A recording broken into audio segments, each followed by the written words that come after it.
Sup y'all, and welcome to The Rise of the Western World, Unit 2, Part 2. And in this video, we're going to look at the ascendancy of Europe. By the early 15th century, Europe had entered into the Renaissance. Bolstered by trade with the East and furthered by innovations of their own doing, the Europeans had caught up and in many respects had surpassed the likes of China and the Islamic world. And the Italian city-states, with their prime locations at the center of the Mediterranean Sea, were at the hub of a region that was growing richer and more powerful as time progressed. However, the Europeans were still decades away from setting out into the oceans, so we ask this essential question: what motivated the Europeans to explore in the first place?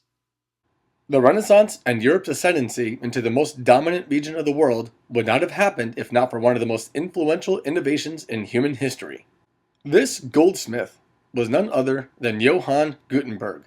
Now, he didn't invent the printing press. In fact, he didn't even invent the movable type printing press, although he's often credited with doing so around 1440. No, as with many great inventions of this era, it was a Chinese inventor, Bi Sheng, who likely invented movable type printing around the 1040s, 4 centuries before Gutenberg. So why is it the Chinese failed to experience a printing revolution as Europe had several centuries later? The main answer can be found in language. Bi Sheng created around 3,000 Chinese characters out of porcelain that were arranged on an iron board when an article was to be printed. Bear in mind, the Chinese language consists of as many as 50,000 characters and symbols, whereas the German alphabet is based on 26 characters. So it was really a matter of impracticality that kept Chinese printing from taking off. It's much easier to work around with 26 basic characters as opposed to over 3,000. And printing using wood blocks dated even further back.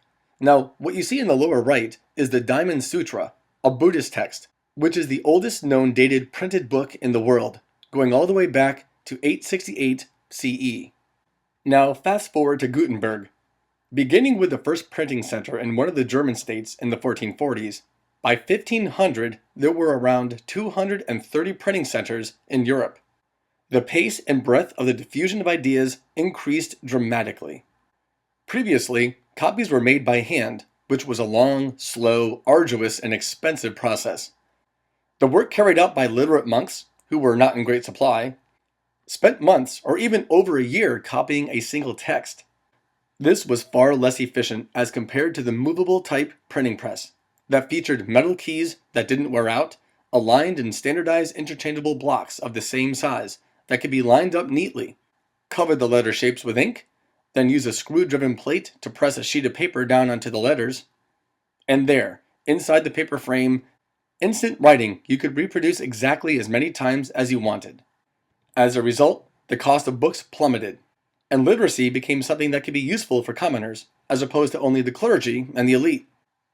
Almost suddenly, knowledge and great stories, such as the travels of Marco Polo into China, was more attainable. Cartography also improved, making maps more accurate and reliable. This emboldened explorers and investors alike. Now, while possessing great wealth and modern technological innovations could help the Europeans to explore into the vast oceans, these factors did not inherently compel them to do so.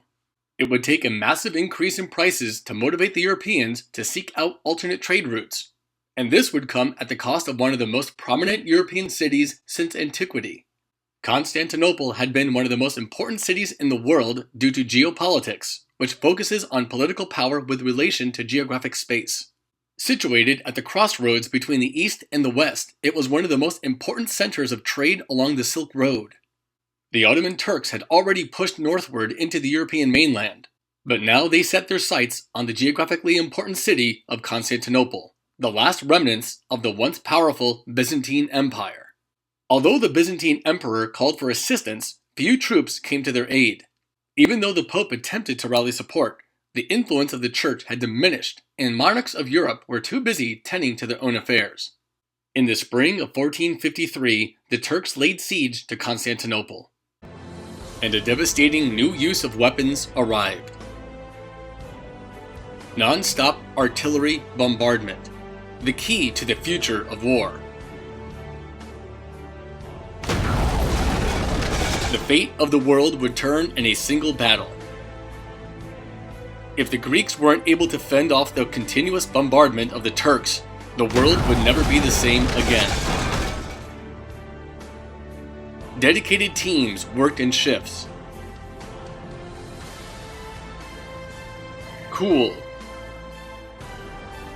Clean. Reload. Fire. The fate of Constantinople would change lives in every corner of the planet.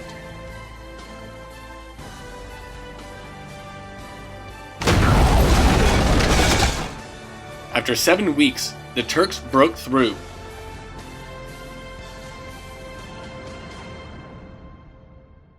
A new era of warfare followed. Stone walls would no longer protect us. Christian Constantinople becomes Islamic Istanbul. The great Byzantine cathedral, Hagia Sophia, becomes the largest mosque in the world.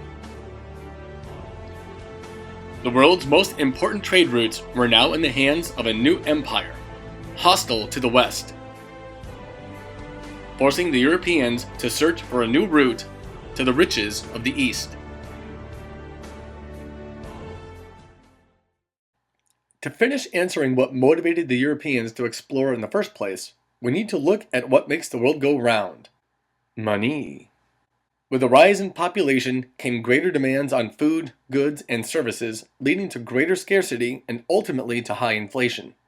The economic system that dominated this era was mercantilism, which held that the wealth of a state or country was dependent on its supply of bullion, which is gold and silver.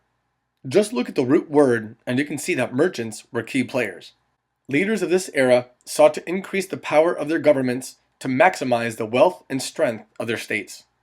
Mercantilism suggested that the government should play a protectionist role in the economy by promoting a favorable balance of trade, encouraging exports and discouraging imports. This was done most notably through the use of subsidies, or money paid to businesses, and tariffs, or taxes on imports, and promoting monopolies, which are large corporations that control entire markets or industries. Monarchs preferred monopolies because it was easier to control one corporation as opposed to many. This system led to massive competition between the states of Europe. Seeking advantages over their rivals, many European states took to the seas, rather than wage war against other European nations, who were relatively equal in technology and strength. The development of overseas colonies was central to the mercantile system, as the colonies were structured to support the mother country with resources and cheap labor.